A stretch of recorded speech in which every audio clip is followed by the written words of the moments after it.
Okay, so we have some more files out here in Photoshop Block 4 inside of the one called Smart Filter. We're gonna be looking at the Smart Filter Hamster first. So let's open that up for Smart Filter Hamster. Because we see that some parts of the background here is blurred and some parts of the foreground is sharpened, and naturally you could be using a blur tool and sharpen tool to get them even more sharp or to get them even more blurred, but I suggest actually using something else, because again, if you're using the blur tool on some areas of the picture, you're gonna blur that permanently. You see, now unless I use the undo feature, I won't be able to go back to the original. And it's annoying to be depending on the undo feature, because if you made some changes afterwards which you would like to keep, then by undoing you're actually also undoing the special features you made aside from the blurring and the sharpening. So let's say you wrote hello there, and you just think that looks so nice. Well, then it's kind of annoying if you have to undo that as well to get to remove the blurring which was inside of the hamster.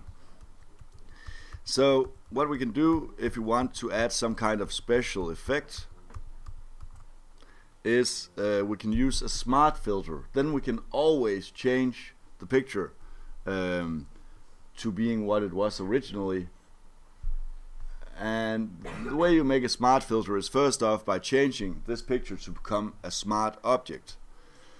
A smart object, to create a smart object from a layer, is by just going to layer, and in here you'll find an area called smart objects, and here you can just say convert to smart object.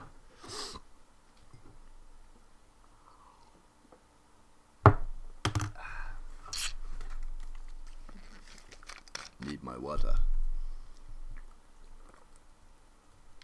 Have any of you seen Waterworld? Waterworld. Like when there's no more land. Yeah. Yeah. Okay, so some of you saw Waterworld. Cool. And that's with, what's his name? Kevin Costner. Yeah, cool. Convert to smart object, you can do that here. I'm just gonna click undo because it's easier just to right click your layer and choose convert to smart object.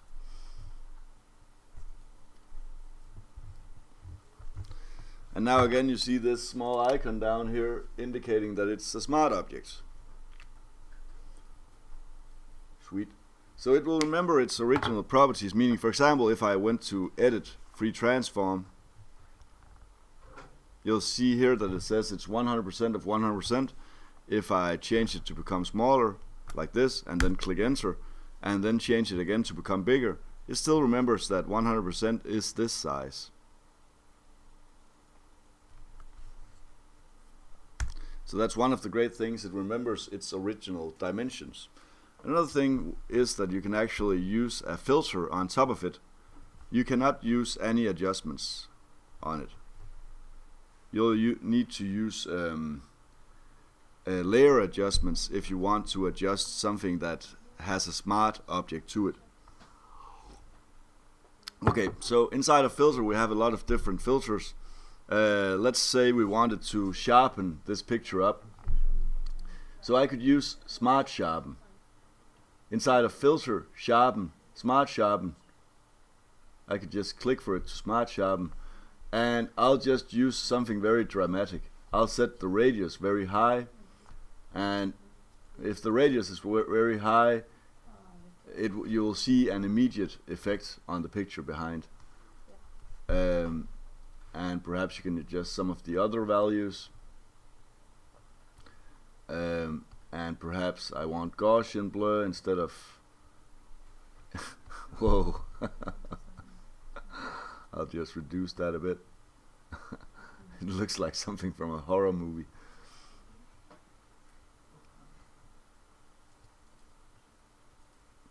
Perhaps this is what I want. We can just check before and after by clicking undo. So see, this is really a dramatic effect.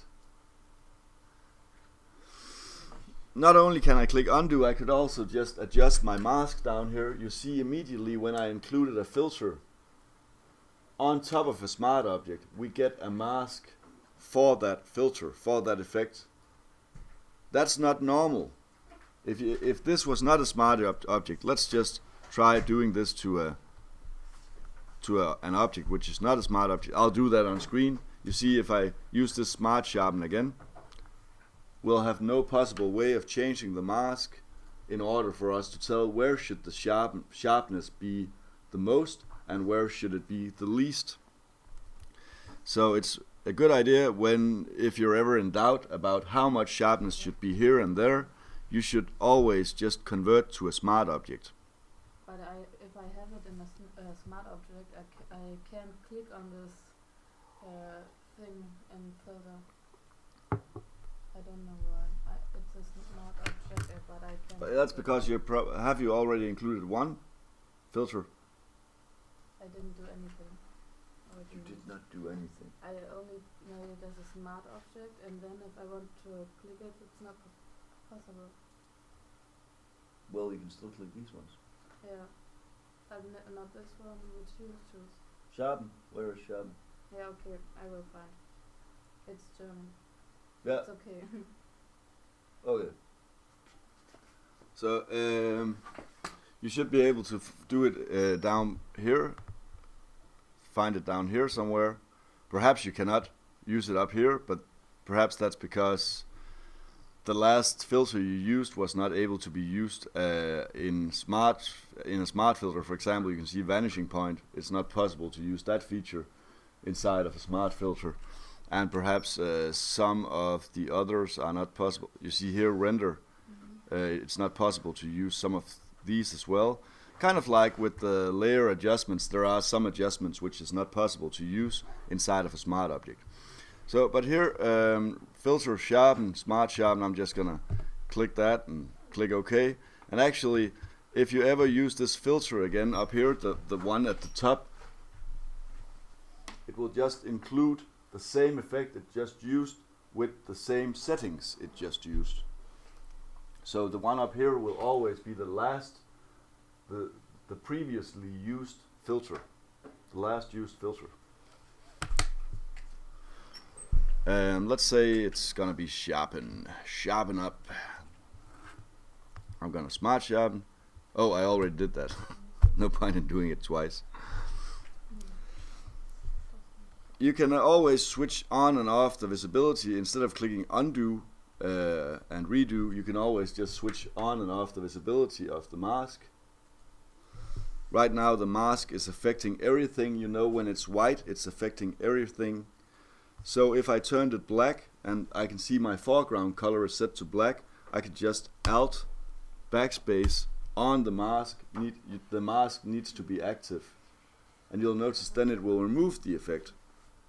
If I do it like that, I can just switch by clicking X, switch the white to become my foreground color, and then I can actually with my brush just start painting white. So I could start just painting sharpness inside of the picture. And perhaps I'll just set the opacity lower, so it's gonna be a gradual sharpening. And this actually, a lot of people would probably think this is somewhat better than just using the sharpen or blur tool, because here at least you have the possibility of setting your own settings for the sharpness, and then afterwards adjusting how much of that sharpness is supposed to be in one area.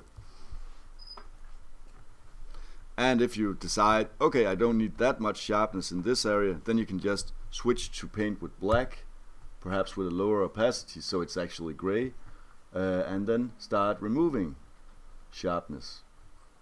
Perhaps there's something you want to stand out even more, perhaps the edges. Perhaps it was only the edges you want to stand out more. So you could just switch to paint with white at the edges, and it will get, the hair will become even more sharpened. Just watch out that you're not doing it on the background as well. And so you could adjust the hardness accordingly, so you're not affecting too much in the background. You could also just try making a selection of the hamster using quick selection tool, because if it's selected, if the hamster is selected, you know that you cannot paint outside of the selection.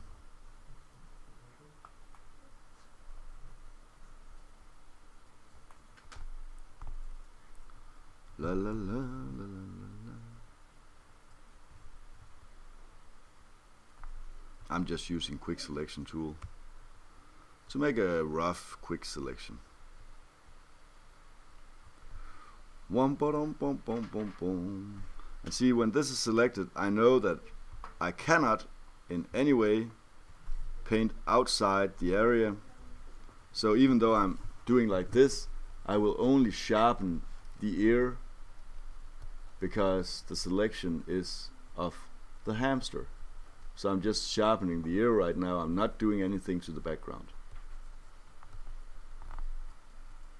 That way I can actually paint much faster without being afraid of doing anything to the background, as long as my selection was approximately precise.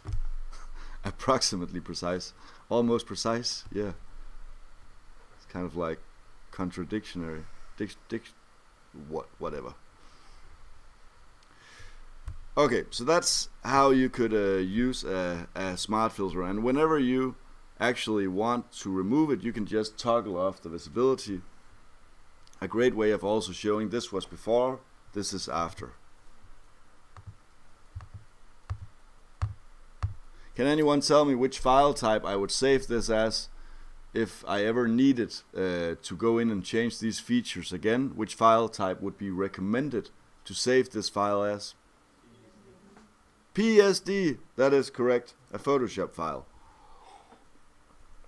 So right now, if I want to save this, I'll just go into Save As, File, Save As, and save it as a PSD file, a Photoshop file. I'm just going to save this on my desktop. Boom, boom, boom, boom. See, you can actually also include other effects as well by using filter. Let's say I want to include some noise as well, add noise. The problem though is if I want to use more filters, both of those filters will be limited to what's in this mask. So you see, the noise will be added only inside of the mask. Some of you will think that's nice, but perhaps it's not as nice if I wanted to affect only the background, because right now it's affecting the hamster because I painted the background black, so that's not going to be affected. Perhaps I wanted noise in the background. Well, then you're going to have to change that separately by putting the background on a separate layer. Because working with masks inside of masks, that's really hell on earth. So let's not get into that. But I could click OK, and you'll notice when I start editing my mask again, I'll be able to paint areas more noisy and more sharp at once, and that's really gonna make the foreground stand out. If I just wanted a bit of noise and I figured, oh, my add noise settings were too high, then you could just double click the add noise down here, and you could just change the amount in here. You'll go back inside of the original filter menu, and you can change it to whatever value you like. Monochromatic, that just means it's in black and white. I can just show you that. See, if it's set to monochromatic, you'll notice the color dust is just black and white. If you switch it off, you'll notice that the color dust, the noise, is in colors.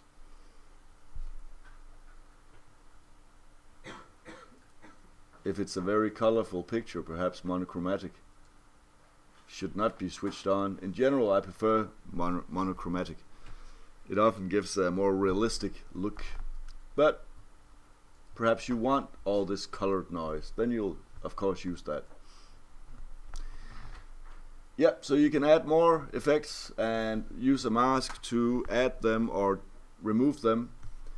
We'll just look at another picture here. I'm not going to save this with the noise, and I'm just going to go into my 4Biker Smart Filter, and here I would like actually to affect the background without affecting the foreground. I would like the background to become more blurry, so it seems as if this picture has been shot while they're in movement.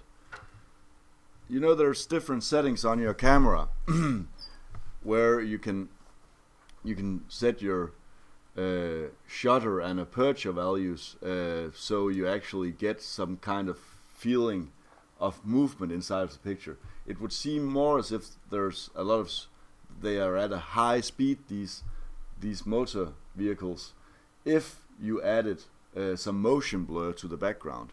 And actually, if you're shooting a picture and you wanted to add motion blur to a picture, you would actually need to have a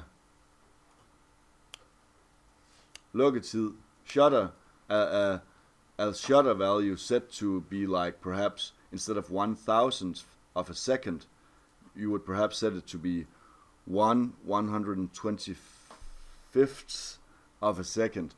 That means you can actually get a bit of movement into the shot so you can actually follow the bicycles, and if you do it precisely, then they'll be totally sharp. We're talking about using a camera. They'll be totally sharp while the background will be in movement.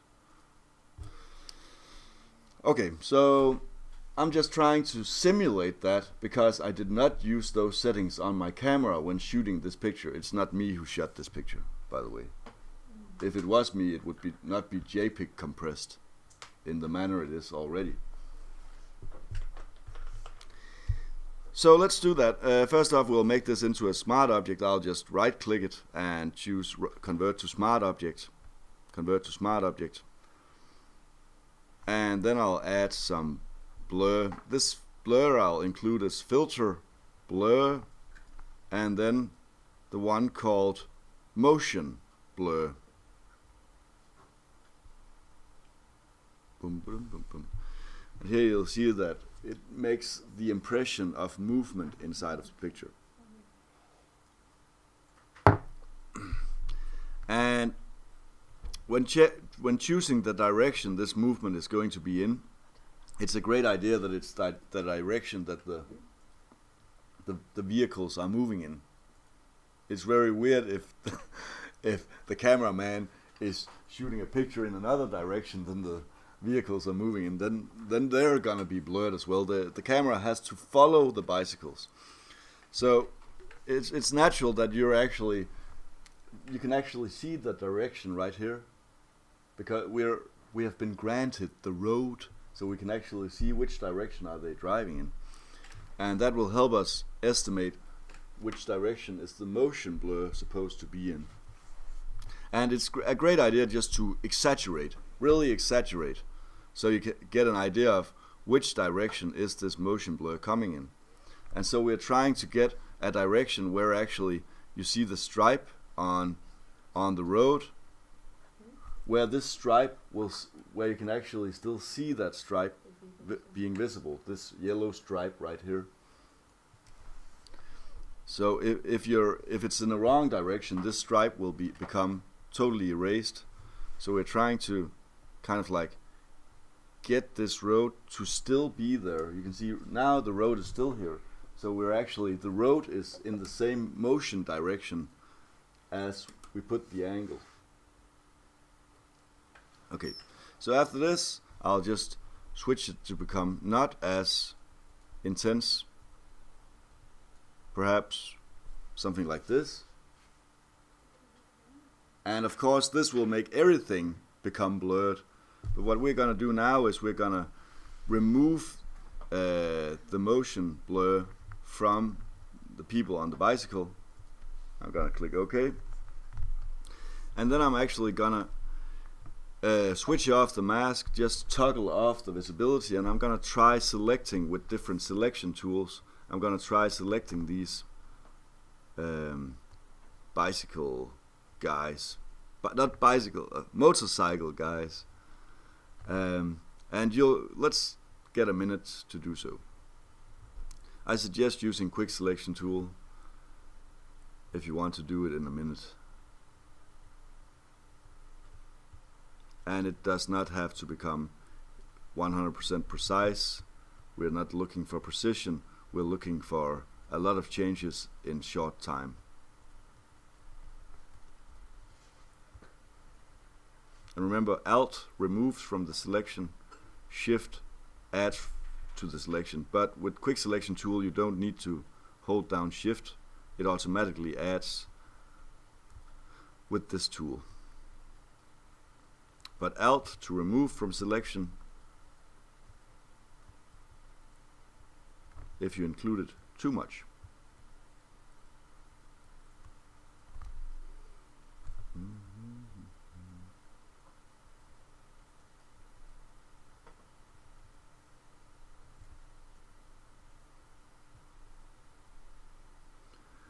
Oh yeah.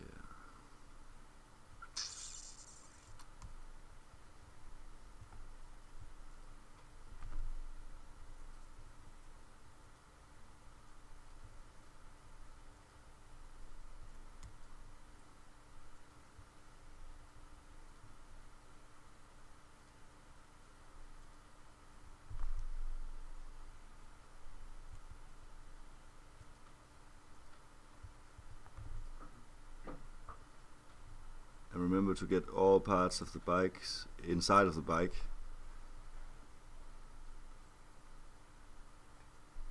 Yeah, I think mine is fine. You need 30 seconds more? No? You're ready? Is everyone ready for the next step? Cool. Let's do it. Let's do this. Okay, so I'll want these guys to become black so they are not affected. And so I'll go into the mask. And perhaps right now, you know, a selection, if there's no feather value to it, it's going to be a very sharp transition from sharp to blur. So perhaps I'll add just a bit of feather value to this selection, so it's not going to be totally from sharp to blur. So select, modify feather, and perhaps set this to be like, I'm just playing it safe, so I'm perhaps setting a value of 5, which is not that high. I'm gonna click OK. So next step will be to just paint this area black, and you can do that by just switching the foreground color to black, being inside the layer mask, and then hitting Alt backspace. And then you'll notice that, hey, they become black here, and they become less blurred here. Oh, you can't see that they are becoming less blurred because we switched off the the filter. So let's just switch on the filter like this, and you'll see, let's toggle the visibility on, and you'll see now they become very sharp while everything else is very blurred. Of course, there is right here around the edge, there'll be some blurriness, and that's perhaps the bike wheels going out into the blurriness. But you can just try manually removing those parts which do not need to be there, parts of the bike which are becoming blurred at the edge. So I'll just deselect. Remember, when you have a selection and you're not using it anymore, you can just deselect it. Perhaps some of you actually want to use this selection again. If so, then it's a great idea to say select, save selection, in order to, if you ever need this selection for anything again, you don't have to use a minute to make the selection. You can just save it. Select, save selection, and you can just call it, I'll call it bikers.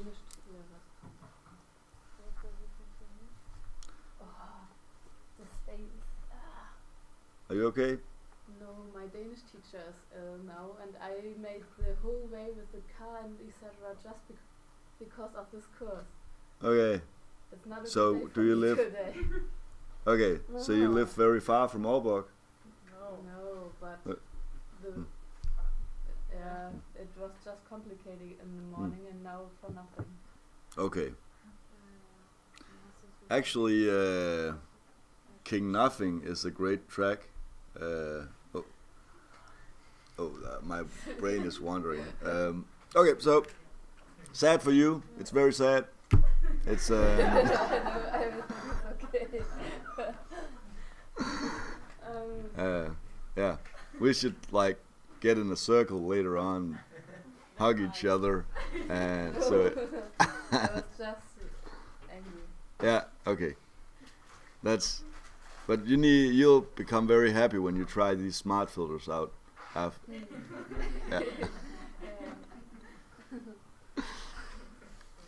Okay, so next step is deselecting. Deselects the selections. Select deselect. If you don't remember the shortcut, it's Command D. Always remember to deselect selections if you don't use them anymore, because otherwise you cannot paint outside of them. Where does the saved selection go to? It's actually inside of the channels. You can always find the selections you've saved in here, but you can also just go into select load selection to get them whenever you need them. Here you can see I can load it down here. Okay. Yeah. But you could also, it's located in channels as well, so you could just command click the icon right here. Boom. And then it's selected again. But enough about channels. That's nothing for first semester students. That's really out of first semester students league. Okay. Inside of Smart Filters, I'll just go into the layer mask again, and I could actually start painting black with my brush with a low opacity, saying that it should remove the blurriness around this edge, and really look out, because while removing blurriness here, it's actually also removing blurriness from the road. So you need to kind of do it very subtle. You need to kind of be zoomed in close to make it look realistic, but then you can actually just start painting the blurriness away. Okay, opacity 10 is perhaps too low. That's gonna take forever. So you can just try removing these blur areas. Just watch out you don't do it too much, because you notice that the road is starting to get sharper and sharper in those areas. So perhaps you should actually try following the texture of the road. I'm actually painting outwards, because you see the texture is going outwards. So I'm trying to actually remove the blur by still following the direction the road is in. That will make it look more realistic. And I don't know why I'm moving my head as well. That's kind of weird.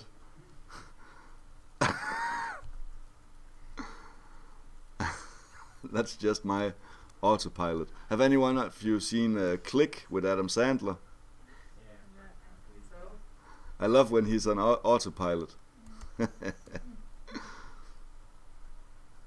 And again, I could just, if I remove too much, I can just with my white brush start adding some blurriness. So if ever I included too much in one area, I could just try see if I can fix it. So it's just a matter of trying to paint some with black, some with white, just in order to kind of make this area less visible. Where you see we made it much less visible. Try comparing it now with how it looked before on the left side compared to the right side. So it's just a matter of just really getting in there with your brush and making it look realistic. You would never be able to do any of this if not using smart filters. Of course, it would be easier if you had just shot it correctly when shooting the picture in the first place, because then you did not have to use 30 minutes in Photoshop to make it look totally realistic. Okay. Let's, I think this is fine. You can just save it, do whatever you want with it. I'm just gonna find a picture of a flower, just so I feel like showing you what could be good about using the black and white adjustment. And that's nothing I told the Danish students, but now they'll get it on video as well. And this is not the camera, this is the microphone I'm talking into, so I don't really know what I'm doing right now, but hey, it's cool. Well, it just seems more like a camera than this crappy camera in my computer seems. Okay. Back to being professional. Photoshop block 5. I know you don't have this picture of the flower, but perhaps some of you have flowers on your computer. Perhaps you could just follow on screen what's happening. This is going to be an easy exercise. It's just to kind of show you some of the stuff we've been through today in 5 minutes, I hope. Inside of my not pattern, where did I put it? Butterfly, not butterfly. Eyes. Objects. Rings and balls. Yeah, okay, not a flower. I'm gonna take something else. Which? Oh, the Eye of Sauron. We like that.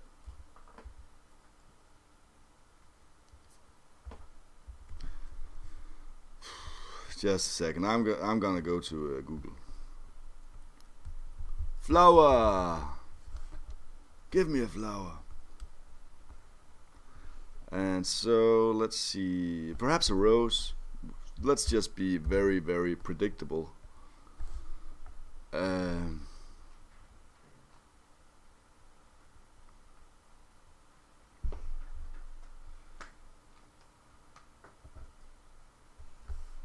Yes, this is the one. And it's actually in great dimensions as well. Oh. And it's actually in great dimensions as well. So let's save this image on our desktop. You can just follow on screen. And I'm just gonna open this up in Photoshop. You see, a lot of you perhaps like pictures in black and white, and some of you, when making the picture black and white, whoops. Hello, Photoshop. What's up with you? What the? I'm just gonna close this picture again. Hello. I can't save this picture as well. What the fuck? I'm just gonna try closing down Photoshop. Seems like Photoshop is being yeah, you know, the B word. Yeah.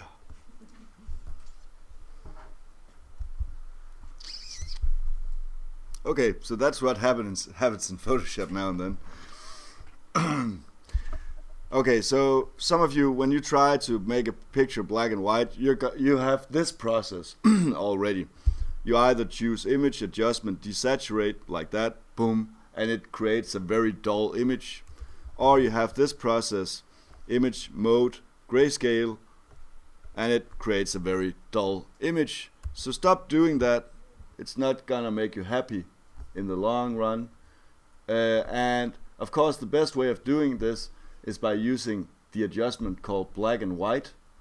But the problem with using image adjustment black and white is if you decide later on you wanted the red to stand out even more, then you cannot change the settings for it. When you click OK, you commit this action and it's going to be permanent. Unless, of course, you click undo, but if you save it now, open it up later, that action is a permanent action. So let's just instead get a habit of using the layer adjustments.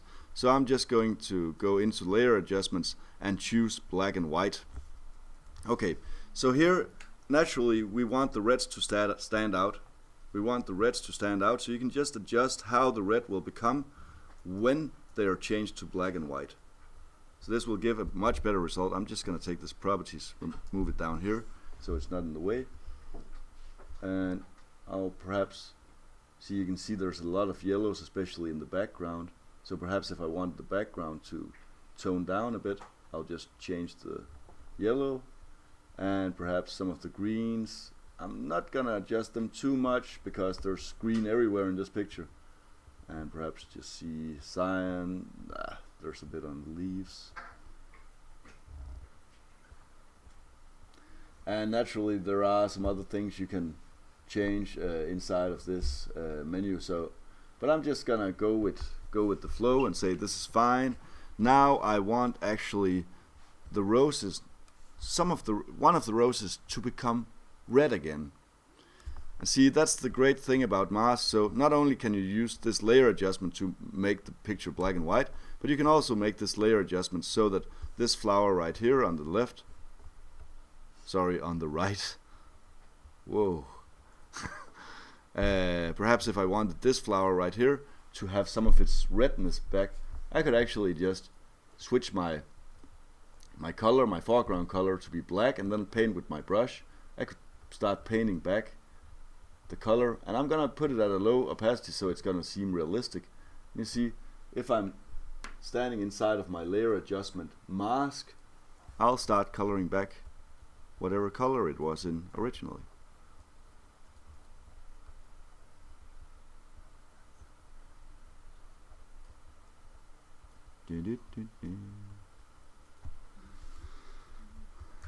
Yeah, and then I notice, whoa, some green is starting to appear, and then I can just take a brush, which is white, and then just start painting that area gray and white, black and white again, on top of my mask.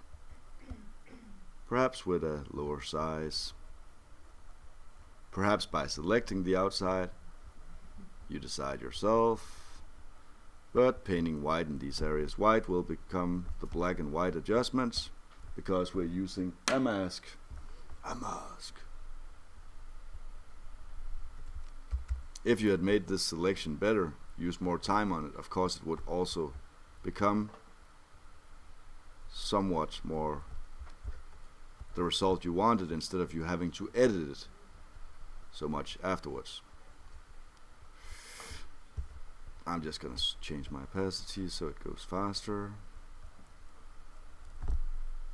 Gonna click X to switch to black so I can just paint this up again. That's too much. Whoops.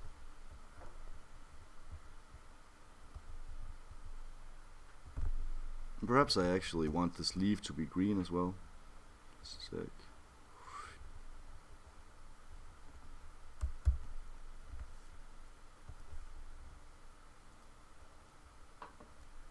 Too high hardness. I do not want this hardness.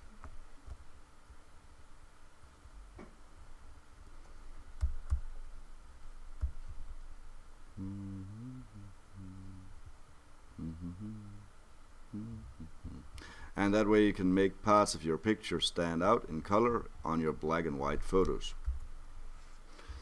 Yeah, I don't want to color this till the end. If you also wanted to include a filter, I'm just gonna unlock this, convert to smart object. Then you can actually say I want the picture to become sharper. I'm just gonna use sharpen because we already used that today. And see, okay, perhaps that was too much, but you can just paint it black in the areas you don't want the sharpness. And if you decided, okay, this was actually too much sharpness, you can also just adjust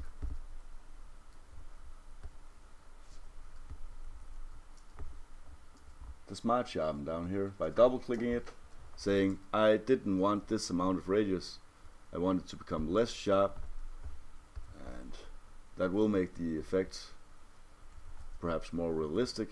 Finally, when I'm done with this picture, I could just make a new layer, a text layer, and write rose.